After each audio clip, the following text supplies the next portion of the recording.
and you're back inside of Mission Control Houston. Dan Hewitt here, and I'm joined now by Ray Biganis, one of our visiting vehicle officers with the flight team here. We're doing we've been talking to a few people as we're getting ready for the first orbital launch of Cygnus, scheduled to launch next week on September 17th, docking with the International Space Station on September 22nd.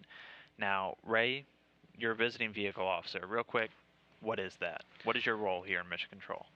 Yep, I am a visiting vehicle officer, VVO.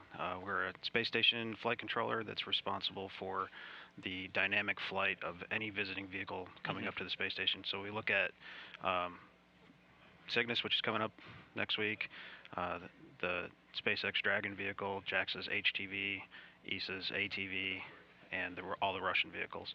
So we kind of have our hands full. There's a lot of traffic going to and from the space station these days. Absolutely. So we look at the dynamic flight of the vehicles. We make sure that the vehicle's on a safe trajectory as intended, and we make sure that they're following the timeline, that the crew is involved in the right way, and everything's proceeding safely. Now, this is going to be the very first Cygnus to ever get to travel to the International Space Station. Is there anything special you guys are doing for this flight? Any preparation you're going through? Yeah, this has been a work in progress for the last 3 to 4 years. For me, some of us in mission operations have been working on Cygnus for 5, 6, 7 years, and I know Orbital's been working on it for a long time too. So it's a long time coming. Oh yeah, absolutely. This is a huge milestone for us. This first flight, we've had to watch as Orbital designs the vehicle to make sure that it meets all of our requirements for safety and for the prudent flight of the vehicle. We've had to generate all the new ops products, all the timelines, all the procedures that the crew uses. We've had to, the biggest thing for the first flight is that we've had to design the demonstrations that the vehicle does to prove once it gets in orbit that it's viable and it can actually... What are some of those demonstrations? Well, so it's not just flying up and docking. No, it doesn't go straight. Well, it is kind of going straight to ISS, but along the way, it's doing 10 demonstrations, all the way from just proving that it can perform attitude control, all the way to making sure that its close-in proximity sensors are working the way they should. So there's 10 demonstrations, and we've had to develop the pass-fail criteria for those. We've had to work very closely with Orbital to make sure that here's the standards that we expect the vehicle to perform to, and please show us along the way. So it's going to be an interesting couple of days prior to the actual capture as they demonstrate the full capability of their vehicle. Is there any part of the flight that you're especially looking forward to, that capture or anything?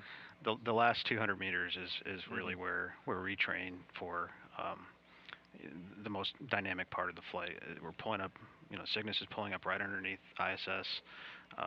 It's inside what we call the keep-out sphere. We don't allow any vehicles inside the keep-out sphere unless they have demonstrated that they can approach safely and have the proper fault tolerance. So inside 200 meters is where my job really comes into play. We give them a go to approach if everything's looking good, and in particular inside 200 meters, the crew is involved quite a bit. The ISS crew, they're looking out the window, they're looking at their camera views, they're looking at telemetry coming from Cygnus and making sure that the vehicle's in the right place. Okay. Now, Cygnus makes it there. It'll be the second U.S. commercial company to be resupplying the International Space Station.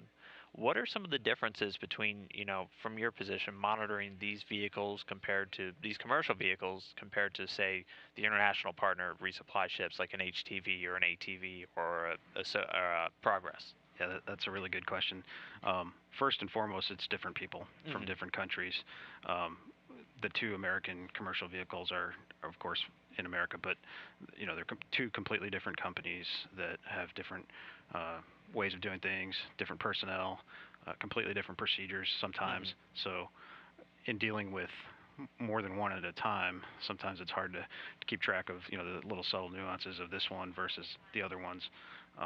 And of course, when we start dealing with JAXA and ESA and the Russians, there's of course the language differences are hard to overcome sometimes.